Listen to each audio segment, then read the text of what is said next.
We're coming off of God of War 2018. How do you top that? How do you deliver something that players will love maybe just as much as God of War 2018? The pressure was tremendous.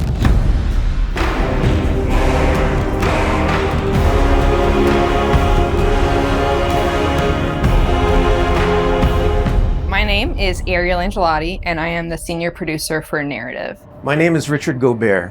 I'm the story lead for God of War Ragnarok. I'm Jodie Kupsko, and I'm the supervising dialogue designer. It's my job to shape the story along with our writing team, our narrative director, and game director. As a producer, it's my job to help build a team to create that content, to own the schedule in realizing that content. I oversee the dialogue production throughout the entire titles. Every line of dialogue that you hear, every human vocalization and effort and grunt, our team touches. So I'm a man now, like you? No. We are not men. We are more than that. The responsibility is far greater. In the story of God of War 2018, we find Kratos seemingly having turned over a new leaf in the Norse lands. He lives a quiet life, hidden in the woods with his wife Faye and their son Atreus. And the story starts with them mourning her death. And we learn that she made a final request before she passed away. She wanted them to spread her ashes from the highest peak in all the 9 realms.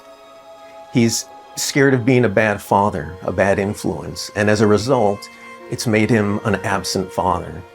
His greatest fear is that he's passed that evil that's inside of him onto his son. You are too quick to temper. You are rash, insubordinate, and out of control. This will not stand. You will honor your mother and abandon this path you have chosen. It is not too late. They befriend Freya, who is an exiled Vanir goddess who used to be married to Odin. They meet Mimir, the self-proclaimed smartest man alive, who serves as their guide and their confidant. And they meet the Holdra brothers, Brock and Sindri, who are world-class weaponsmiths who end up their main source of upgrades and equipment. Now, among the enemies they make are the Aesir gods, whose leader is none other than Odin, someone we never meet in God of War 2018, but who casts a very long and dark shadow over the 9 realms. There are consequences to killing a god! Why? How do you know? How do you know? After many adventures, Kratos and Atreus end up fulfilling Mom's wishes, and over the course of that journey, they find out more about each other and about themselves, and finally find a common ground between them. They become the close family unit that Faye hoped that they would become. In God of War Ragnarok, we fast forward a few years, and little Atreus is now a teen, and they're back to hiding out in their home in the woods in Midgard. During the course of the previous game's events, they were forced to kill Odin's grandchildren, Magni and Modi, the sons of Thor. Thor does a lot of the lion's share of Odin's dirty work, and as a consequence, he's a very violent, unstable personality. At the end of the last game, they were also forced to kill Balder, the son of Odin and Freya, and that has its own set of consequences. He was a very powerful chess piece for Odin, one that Odin is incredibly bitter about losing. Freya has vowed vengeance against them for the killing of her son. Kratos and Atreus didn't want to kill him, they were friends with Freya, but Balder tried to kill her in front of them, and Kratos had no other option in the moment but to kill him to save Freya's life, even though it meant losing Freya's friendship. I will parade your cold body from every corner of every realm and feed your soul to the vilest filth in hell. That is my promise. He saved your life. He robbed me of everything.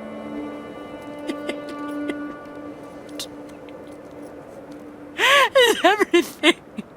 His death is also foretold to bring about Fimbulwinter, which is a brutal 3-year winter that is then followed by Ragnarok.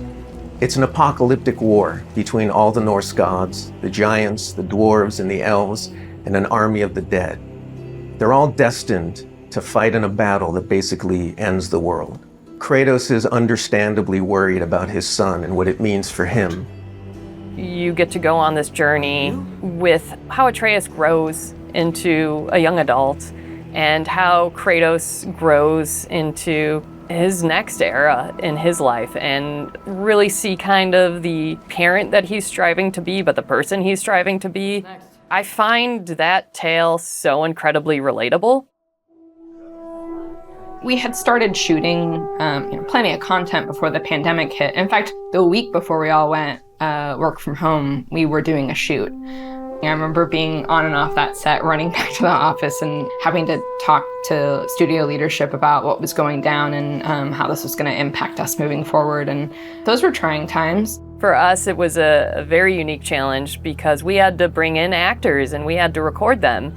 And so we had to look at different ways of adapting our typical motion capture process and dialogue recording process so we can continue production and continue at the quality that we wanted for our players and our fans. We had some actors stand in for other characters, actors who were already, who were like core to one of the scenes, might just be able to play a background character in another scene to be able to avoid a situation where too many people were on set on any given day. We avoided compromising the story that we were trying to tell as a result of the pandemic and these limitations that we had to deal with. There were no cinematics that we changed. We still have the same characters in them in the final game. We just had to get a bit creative with how we shot the content. Our actor for Atreus, Sonny, is a teenage boy, and his voice changed dramatically throughout the several years on this title. I don't want to fight anyone.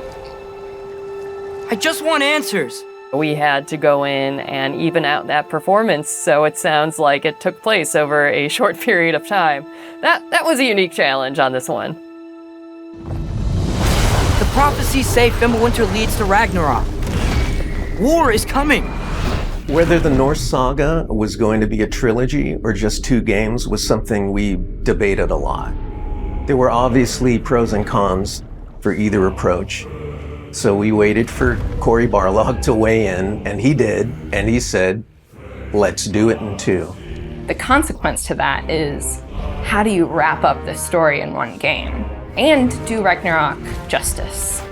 How do we lead up to that and then have a big moment at the end of the game and wrap up all those loose threads? This game is bigger than what we initially envisioned. There's a lot of important story moments that we needed to cover. There are more characters that we follow the threads of. And ultimately, it ends up feeling big and epic because there is a lot there for people to enjoy. I am very excited for folks to see this final chapter. A lot happens. We put our characters through the ringer, but we also bring them closure and we provide answers to a lot of the questions the first game posed. Just all of the new combat that we're doing and the new interactions. There's a lot of stuff that's happening in this title that I think people are going to have fun with. We all have our own personal Ragnaroks to deal with. And this story is about how you process that, how you own it, and how you make it a part of yourself and grow from it. I mean, we set some stuff up at the end of last game. There's going to be some consequences this game. We're going to see how things play out between Freya and Kratos. We're going to see how the evolution of the family relationship continues. You got Brock and Sindri, the dwarves, who are kind of part of your makeshift family now. And there's going to be some other characters that we introduce that maybe going to disrupt the balance a little bit. I can't wait until players get their hands on the game, are able to experience how the story unfolds for themselves. We have, I think, an incredibly well-rounded game. Very satisfying combat, beautiful and rich environments to explore, outstanding character art, a lush and moving soundtrack and soundscape. It's the work of hundreds of very dedicated artists, and they all have their own stories to tell.